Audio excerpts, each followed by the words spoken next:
U nás na Prírodovedeckej fakulte, keď máme praktikum z organickej chémie, najprv študentom všetko vysvetlíme, čo budú robiť, ako budú postupovať, aby sa nestal náhodou nejaký úraz. Vždycky so študentami si všetko vysvetlíme, mechanizmus preberieme, presne čo budú koľko navažovať, ako budú postupovať a až potom vlastne začnú prakticky robiť a až na budúcej hodine ich z toho skúšame.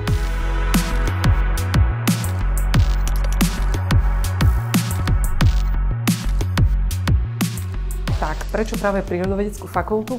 My potrebujeme mladých, potrebujeme mozgy, aby pracovali, aby sme niečo nové vymysleli a napríklad syntetizovali nové liečiva, či už antikarcinogénne alebo všelijaké antibiotika a tak ďalej.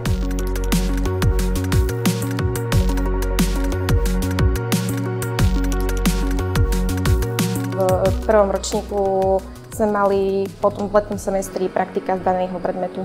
Taktiež teraz v druhom ročníku máme praktické cvičenia, ako ste mohli vidieť v laboratóriách, kde aplikujeme dané poznatky na zaujímavých pokusoch.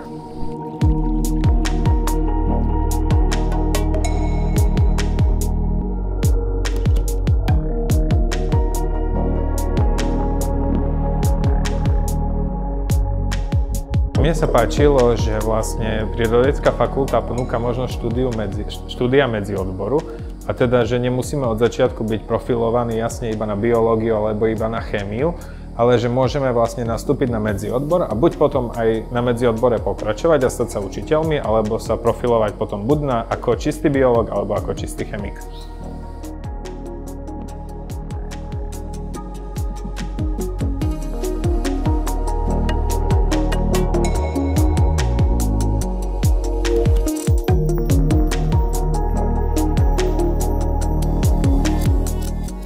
Tak ak sa rozhodujete náhodou k nám do školy na tento odbor, tak určite vám to odporúčam, pretože je tu skvelý kolektív, je tu veľa možností, ako sa rozvíjať a rôzne zaujímavé projekty, na ktorých pracujeme spolu.